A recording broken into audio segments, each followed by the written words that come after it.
আসসালামু আলাইকুম গাইস, আরেকটি নতুন ভিডিওতে আপনাদের স্বাগতম। আপনারা দেখছেন আয়ারল্যান্ড রাজীব।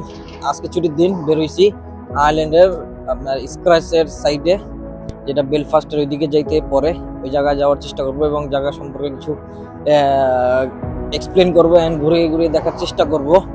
আর প্রতিবারের মতোই কিছু ইনফরমেশন থাকবে ভিডিওর মধ্যে। তো আশা করি সবাই ভিডিওটি শেষ পর্যন্ত দেখবেন। অ্যান্ড আপনাদের সবার কাছে রিকোয়েস্ট যে আমার চ্যানেলে এত সুন্দর সুন্দর আমি ইনফরমেশন দেওয়ার চেষ্টা করি, এমন কোনো রেসপন্স এখনো পাইতেছি না আমি আর কি। তো আশা করি সবাই ফুল ভিডিওটি দেখবেন এবং আমাকে সাপোর্ট করবেন। Thank you. তো ভিডিও শুরু করা যাক।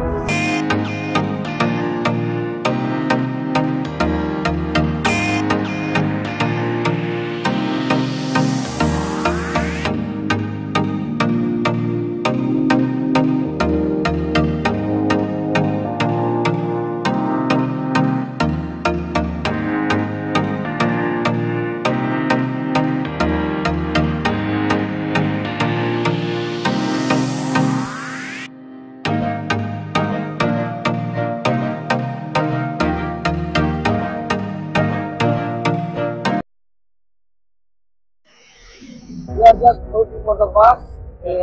Bus stop. Today we are going to Skerries. Yeah, and County Dublin. It's nearby Belfast. From there is Belfast near. Belfast उधर से बस मिलती है। डब्लिन में आएगा। वही तो बेलफास्ट इट्स नजदीक है उधर से।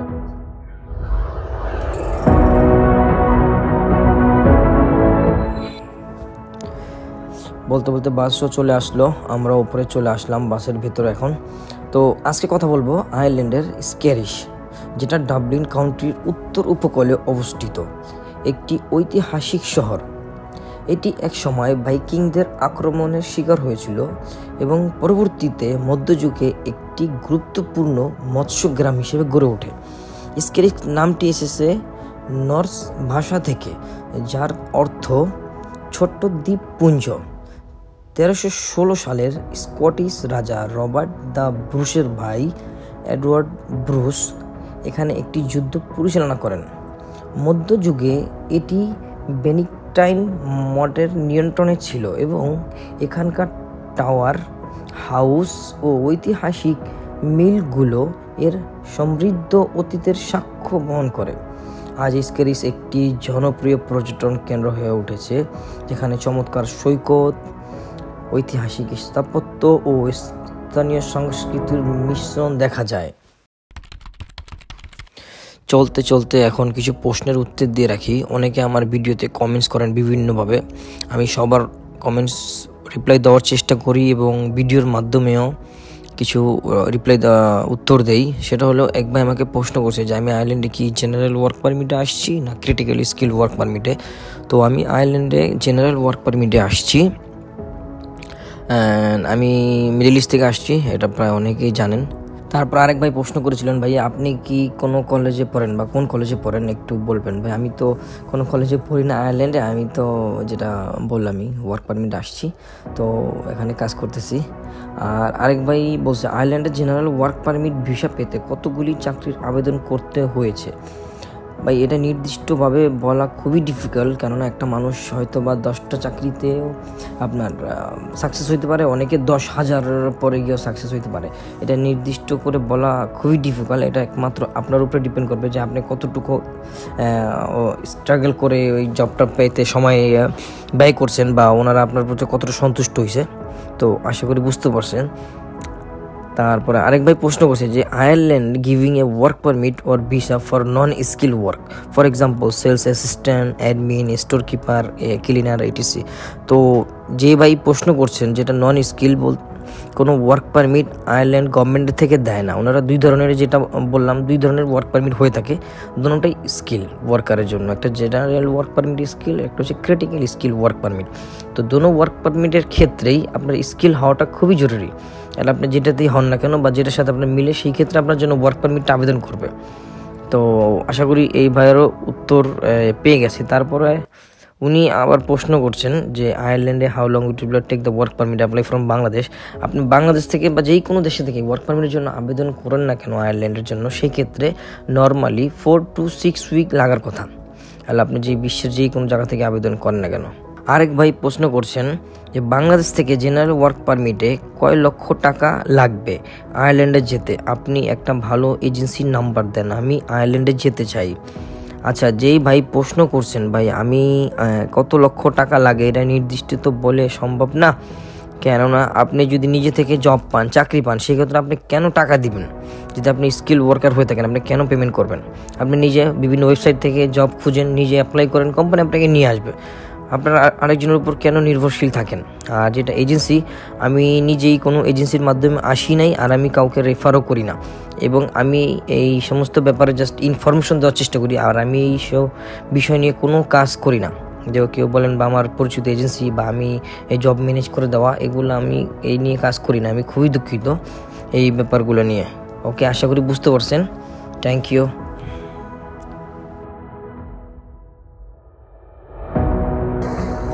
বিশাল বড় লম্বা জার্নি পরে 1.5 ঘন্টা বাসে।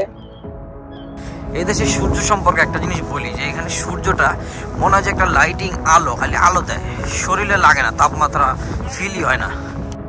যেই সূর্যের কথা বলতেছিলাম, এখানে সূর্যটা মনে হয় যে খালি লাইটিং দেয় কি, আলো জাস্ট।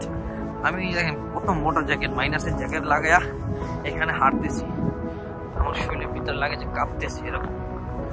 সূর্যটা ওই যে বললাম নামে জাস্ট এদিক থেকে খুবই সুন্দর একটা ভিউ। দেখো সূর্য আমার চেহারা, কালো সানগ্লাস পরে রাখছি।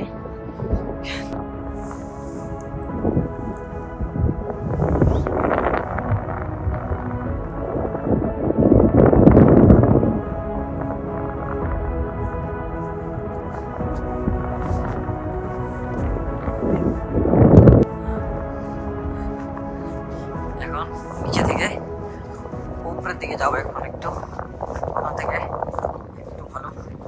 এখানে আমি খুবই ভালো লাগে যে আকাশের ভিউ, যে জিনিসটা ওখানে কি বগের মতন।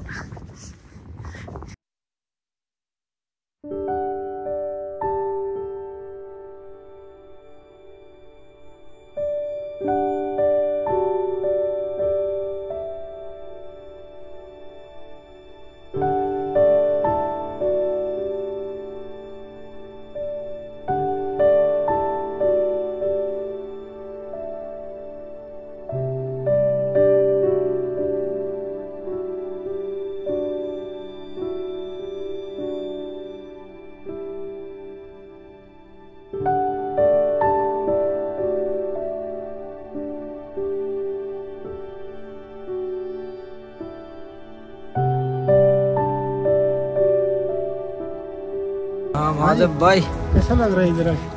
यार इधर तो काफी अच्छा लग रहा है, स्पेशली इधर का जो स्काई ब्लू था, the views it's look like wow, it's really very good. Saturday Sunday काफी लोग आते हैं वीकेंड टाइम पे, and view is so nice. Tourist destination है।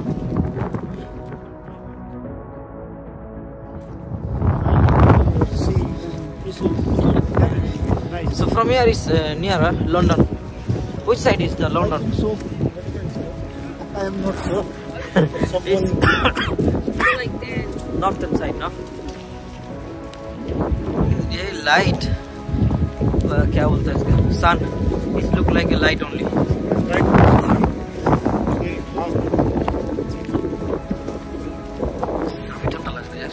Feeling cold, huh? So cold.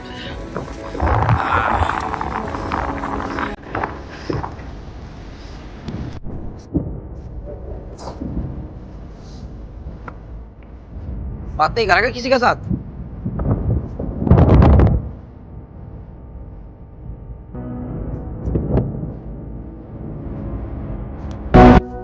হাঁটতে হাঁটতে চলে আসলাম একটু সমুদ্রের আরো কিনারে, যেখানে একটা ছোট্ট ফোর্টের মতন, এবং ফিশিং বোটগুলো রাখা এদিকে।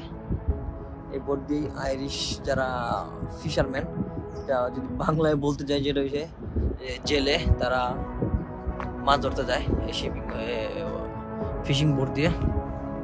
তা আমি একটা জিনিস চিন্তা করি যে এই ফিশিং বোটগুলা অত বেশি একটা বড় না এবং একটু পুরানা টাইপের দেখা যাইতেছে। এই মাছ সমুদ্রের ভিতরে এত বাতাস, প্রচুর বাতাস থাকে এই দেশে, এর ভিতরে কিভাবে মাছ ধরে? আমাদের দেশে তো ছোট ছোট নৌকা থাকে, তার ভিতরে এরা মাছ ধরে বা নিয়ে আসে, ওটা একটা রিস্কি থাকে না। এই দেশে তো প্রচুর রিস্কি থাকে, কেন সমুদ্রের মানুষের অত বেশি চলাফেরা থাকেই না বললে চলে। আমাদের দেশে তো তাও চলাফেরা থাকে।